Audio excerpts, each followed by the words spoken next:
चलो आइए जानते हैं दोस्तों, भारत के जो बड़े बड़े शहर है किस नदी के किनारे बसा हुआ है। चलो बताओ बच्चे, आगरा किस नदी के किनारे बसा हुआ है? यमुना। अहमदाबाद किस नदी के किनारे बसा हुआ है? अहमदाबाद साबरमती नदी। इलाहाबाद किस नदी के किनारे बसा हुआ है? गंगा। अयोध्या किस नदी के किनारे बसा? सरयू। बद्रीनाथ किस नदी के किनारे बसा हुआ है? गंगा। कोलकाता किस नदी के किनारे बसा हुआ है? हुगली। किस नदी के किनारे बसा हुआ है? महानदी। नई दिल्ली किस नदी के किनारे बसा हुआ है? यमुना। डिब्रूगढ़ किस नदी के किनारे बसा हुआ है? ब्रह्मपुत्र। फिरोजपुर किस नदी के किनारे बसा हुआ है? सतलज। गुवाहाटी किस नदी के किनारे बसा हुआ है? ब्रह्मपुत्र। हरिद्वार किस नदी के किनारे बसा हुआ है? हैदराबाद किस नदी के किनारे बसा हुआ है? जबलपुर किस नदी के किनारे बसा हुआ है? नर्मदा। कानपुर किस नदी के किनारे बसा हुआ है? गंगा।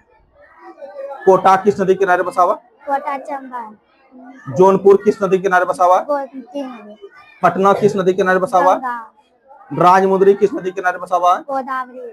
श्रीनगर किस नदी के किनारे बसा हुआ है? श्रीनगर झेलम। सूरत किस नदी के किनारे बसा हुआ है? ताप्ती। वाराणसी किस नदी के किनारे बसा हुआ है? गंगा। मथुरा किस नदी के किनारे बसा हुआ है? मथुरा यमुना। प्रयागराज किस नदी के किनारे बसा हुआ है? गंगा। उज्जैन किस नदी के किनारे बसा हुआ है? उज्जैन छिपरा। श्रीरंगपट्टनम किस नदी के किनारे बसा हुआ है? कावेरी। तिरुचिपल्ली किस नदी के किनारे बसा हुआ है? कावेरी। बैठ जाओ।